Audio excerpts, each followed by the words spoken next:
Hi there, Lindsay here, the Frugal Crafter. Today we're going to make a fun country themed card using some stamps from our sponsor, Rubber Stamp Tapestry. I've got the Greetings from Kansas peg stamp set, plus I'm adding a little Brown Eyed Susan stamp to go with that. That's from Sweet Song of Spring. It's nice to mix and match so you have different stamps of different sizes. I'm also using the unmounted stamp set Summer on the Farm because I really like the mason jars here and this poppy. Poppies are one of my favorite flowers and I love to sneak them in whenever I can. And there's some other containers if you prefer in that set.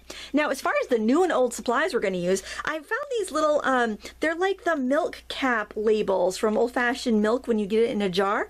And I thought those were really cute. Those are a Tim Holtz product, and I picked those up at Joann's a few months ago, and I just thought that is just the type of embellishment that I like to use. I'm also going to use some Versafine Clear Ink, and the reason I'm using these inks is because they come in a variety of beautiful colors. As you can see, they stamp really smoothly, like they give you a really nice even coverage, and they're waterproof. So after I have stamped, I can use a water-based media on top to color or to add some accents. We're going to use any sort of metallic oil pastel water-soluble media that you have, like gelatos. These sparkle crayons I picked up at the bookstore work really well, as do these this set of metallic pastels that I picked up from Amazon. They're the Mungio brand. They work really well. You could use the Prima oil pastels as well. They don't have to be metallic, but I like the metallic on the background. So we're going to do a bunch of different techniques. We're going to use these to color our images as well as use them for some background stuff. So we're going to have a lot of fun here. I will link everything up below, including link it to our sponsor, Rubber Stamp Tapestry. You can find them at pegstamps.com. Now let's get into the tutorial. I'm going to clear off my workspace here. And the first thing we're going to do is work on our background. So I'm using an embossing folder. Any embossing folder you like is going to be fine for this. So go through your stash and see what you have. Something with like an all over pattern is best. Something like leaves or tiles, something like that works really, really well. Now you're going to need a piece of paper to work on, otherwise you're going to get your work surface all dirty. And we're going to cover this with some different metallic media. So the gelatos work really well for this because see how they're blunt on the bottom? You can just kind of color over like that. Now gelatos can be a little bit pricier compared to some of the other materials we're using. There's also Faber Castell gel sticks. There is a metallic pack of those and they're much less than the metallic gelatos. So that's another option. I can't tell the difference between the two, so I definitely recommend them. And we can use, so if you're using the pastels, you're going to want to use the edge, like the edge of the tip, or peel back the wrapper and use the edge there, because you basically just want to mainly let that skim across the top. If you have these sparkle crayons from the bookstore or Amazon, if they're kind of blunt on the end, you'd want to use them like a gelato, but if not, you'd want to crank a little more out and use them on their edge like we did with the oil pastel. I'm using a dark green textured cardstock. This is a Basil Basics cardstock, but any cardstock is going to work nice. The little bit of texture that cardstock has is going to grab a little bit more media, so that does definitely help. And don't be shy about using brighter colors. Like this magenta pastel, you might think is not going to work with like a fall mom's card, but I think it just gives you that nice pop of color. Because once we blend it in, we do lose some of the vibrancy. So if I show you my finished card really quick, you're going to see that it definitely gets muted as we blend the colors in, but it gives you the look of having like a kind of like a pressed tin tile. Now you can blend this with a foam blender. You can use your finger. A lot of people like to use baby wipes. I stopped using baby wipes in the craft room about 6 months ago because I just found them to be kind of wasteful, but you can use whatever you want. The thing with the baby wipe though is you might end up taking too much media off, so just kind of keep that in mind. Now I like to blend it in enough so that some does get on the background, but if you don't want it to get in the background, you don't have to. Also, by blending it in with your fingers, you kind of lock it into the paper so you won't need to seal it. But if you just blend it and don't do anything else, it's just kind of plain and bland. It doesn't look bad, but I like to have a little bit more oomph on there. So I'll go back in with some of the colors very lightly and just add little hints around the edges. Your lighter colors are going to work really well for this. Anything that's going to give you contrast works nice. Since we're going with a fall theme, I will use browns and golds, and it just works really nice against the other colors that we've laid down. Now to seal this, because you will want to seal it if you're not rubbing in this final layer, I recommend you use a fixative or some hairspray. This is an artist's fixative. It's seen better days. It's a little rusty. I've had it for a while since I don't use fixative that often. This works really well. It's going to give you a matte finish, but I'm telling you, for a card, hairspray is going to work just fine and be a heck of a lot cheaper.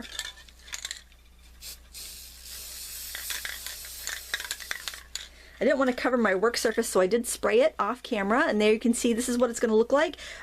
Wet, but then it's going to dry, and you're not going to see the fixative at all. You do want to do this in a well-ventilated area. I think hairspray is probably a little less toxic. It certainly smells nicer, so you can use whatever you happen to have, and we'll set that aside to dry. Now we're going to do our stamping, which is so much fun. I've got this beautiful blue. This is called Warm Breeze. And with these, just do a gentle tap, because all the ink should be right up at the top and ready to go. It's kind of got like a hybrid foam. I think it's got foam with a little bit of felt on the top. I'm not 100% sure, but that ink stays ready to go with these pads, which is really nice. I'm using the larger ball jar, just using the blue. Even though it's got a lid stamp on the stamp, I just do it all in the blue so I can try to make that look more like it's just glass. If you want it to look like a metal lid or a metal band, you could ink the top up with a gray marker if you prefer. And then this poppy stamp is also from that set, and we're going to do like a double inking technique here. I'm going to do this Shady Lane, which is kind of like a sap green color or an olive green color. It's really pretty. I'm first just going to ink that up on the bottom of my stamp, my clean stamp, okay? So I just want to get the stem and that little bud, and I'm going to stamp it in the jar, okay? I'm going to ink up the stem again. Now, if you're nervous doing this with an ink pad, you could certainly do that with a marker, but I find that if you just peek, you can kind of keep the ink off the flower, and that's what you want, because we're just getting these stems in there, because there's no stems in the peg stamp, so I just want to get that in a couple times. And we'll put it in one more time.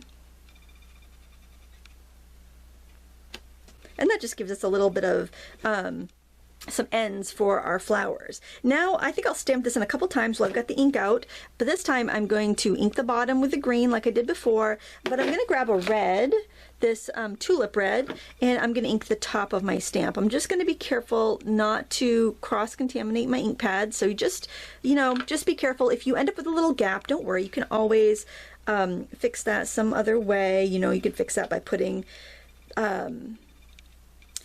by drawing it with a pen or something like that. It's not a big deal. Like if I missed a little bit of the stem or a little bit of the flower petal, not going to be a big deal. Or use your markers if it makes you really nervous. And we'll do this one. I'm going to do this one over the edge, I think. There we go. And then we're going to use a variety of different colors to do our mums. So for this one, I'm going to stamp this in orange. I'm going to do one with orange on its own. That's a pretty color. This is called Summertime. And we'll stamp that right there. And then we'll do a two-tone stamping. We'll do the orange. And then I'm just going to rock the edge petals in the red. And we'll do that one up here. And we'll do this one here in yellow. This is Golden Meadow, which is funny. It looks kind of green on the pad, but it's very yellow. I'm going to rock the edges in a purpley brown called Chianti. You always want to do your light first if you're going to do that. And if I want to stamp this again, I would just go with the dark one, because I'd wash it and then I would do the lighter one. And I'm just deciding whether I want to put another one of those in or not. I think that might be a little full if I try to sneak another one of those in there. So I think, well, you know what? I'm going to do one down there. That'll work. We'll do one more. We'll sneak it right in there. Yeah, that works.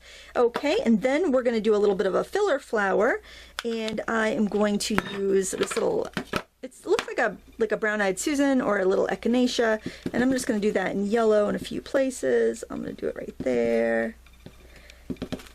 Any place I feel like I can sneak it in and it's not going to be kind of in the way. So I think three works really well. And now for our leaves, we're going to do that back in that same green that we used for our stem. And this one, you just gotta kind of be aware. Your registration mark is right there at the bottom, kind of where the leaves meet. But the leaves are kind of midway. They're like a third of the way into the peg. So when you're stamping that, you just want to be aware that you need to overlap your flower a little bit when you do it, or you're going to be off. I usually like the ones that are just like a, oh, I got a little extra ink on there, I think. Yep, I got a little line. That's all right. I like the ones that are usually independent of one another, but I also like the time savingness of having both of the leaves on that one. So you can put that in as many times as you want. And we'll do one more down here. Actually, we'll do another one because I totally missed the mark on that. I gotta see my registration marks. Okay, I will do one more over here. There we go. So, you know, you'll get the hang of it. You can always practice on a scrap piece of paper if you're not sure where your stamp's gonna land. Don't worry if you get a little smudge in the background, because we will fix that when we color. So this is not going to take long to dry. That Versafine Clear ink dries really quickly. What we're going to do now is we're going to make ourselves a little palette, and what I have here is just a plastic palette, craft palette that I've sanded down, and then I'm just going to scribble my some of my colors in here. I want a darker purple than that. We'll scribble that in there. So that's another great way to use these oil pastels. Use them as a watercolor.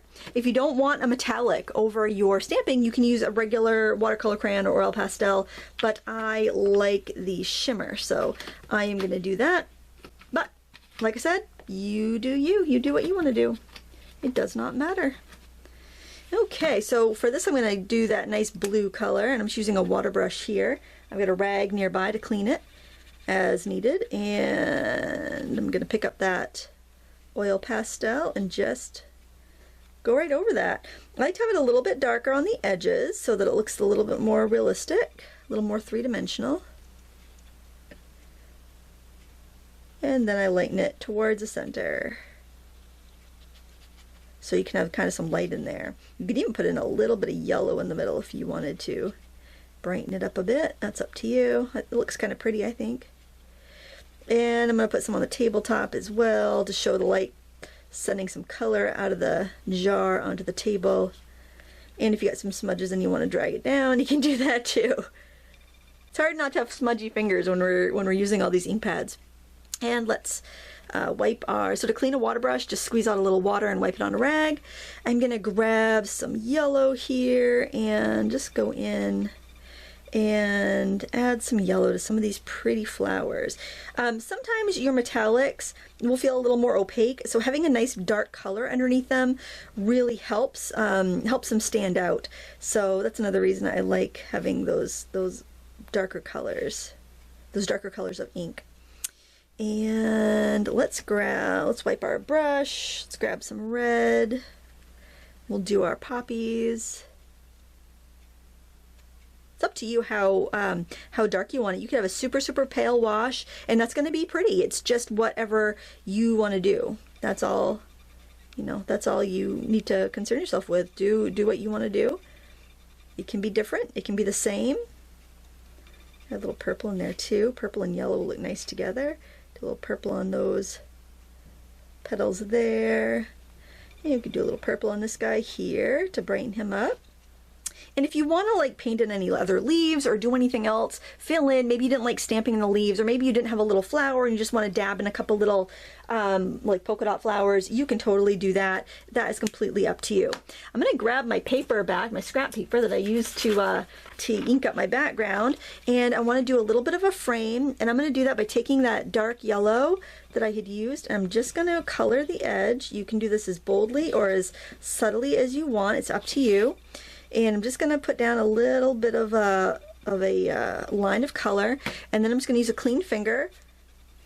Use a clean finger to hold down the middle, and then use a clean finger to smudge out that, to ink the edges. So it's a really easy way to ink the edges. This is a really versatile product. You don't have to have all these different varieties. You can have gelatos or water-soluble oil pastels or you know, gel crayons, whatever you have. It doesn't, you don't have to have them all, just, they're all going to do the same thing. I put all mine in a drawer actually together because I was like, why do I have some over here and some over there? This is a madhouse. I need to get my act together here because I was like, I had stuff here and there and everywhere. It was not working.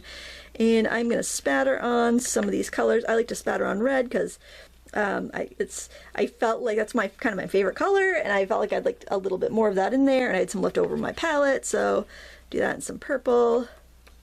I love these harvest colors, and the air turns crisp. So nice. All right, we'll set that aside to dry, and I think it's just lovely. It's just so homey and cozy.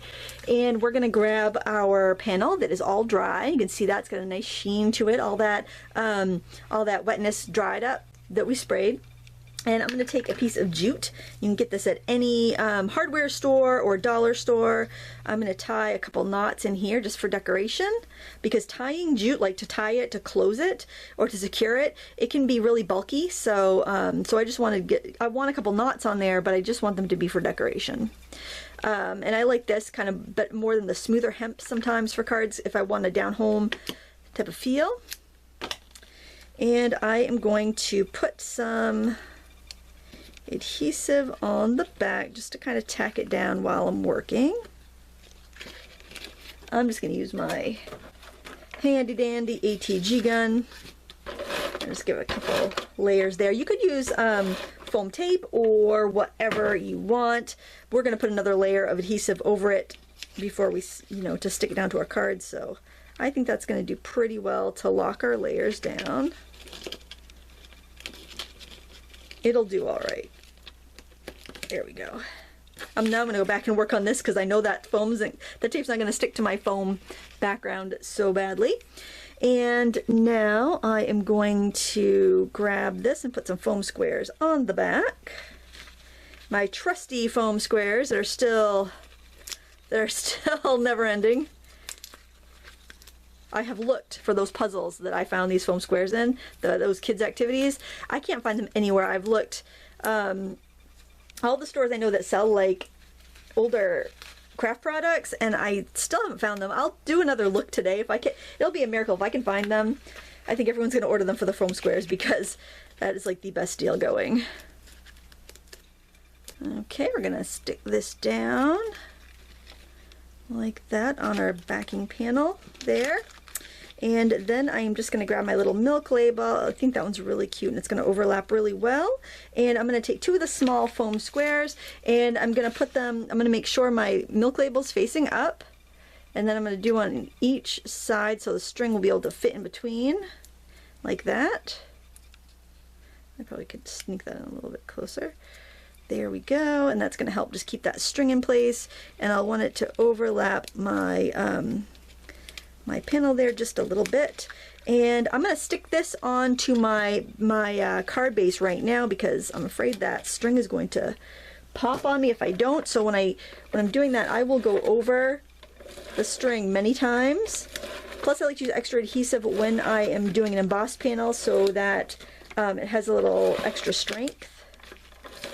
Yeah, that string's not going to go anywhere. You could use hot glue, that would work really well. And I just have a regular A2 card base here, and we're going to put that down there. And for final embellishment, I'm just going to use some little wooden butterflies from Jelly Bean Soup. They're so dainty and small, and I really like them. They're really perfect for this. Oop, I got a little smudge on there. That's all right. I can take that off with a wet cloth. My fingers are a little dirty. And I just have some glue and a fine tip bottle here. And that will do the trick. Hopefully I won't get any stuff smudged on this. That would be a bummer. I don't think I will. You could stain your wooden embellishments with these things as well. These pastels. I'm just going to wipe that off. And there you have it. A fun card made in a few minutes with some supplies you probably already have at home. Use whatever ink you have. If you don't have this ink, it'll probably work just fine. You can find our sponsor, Rubber Stamp Tapestry, at pegstamps.com. You can check out the stamps I used, and everything will be linked below as always. Thanks for watching. Give me a thumbs up before you go. Until next time, happy crafting.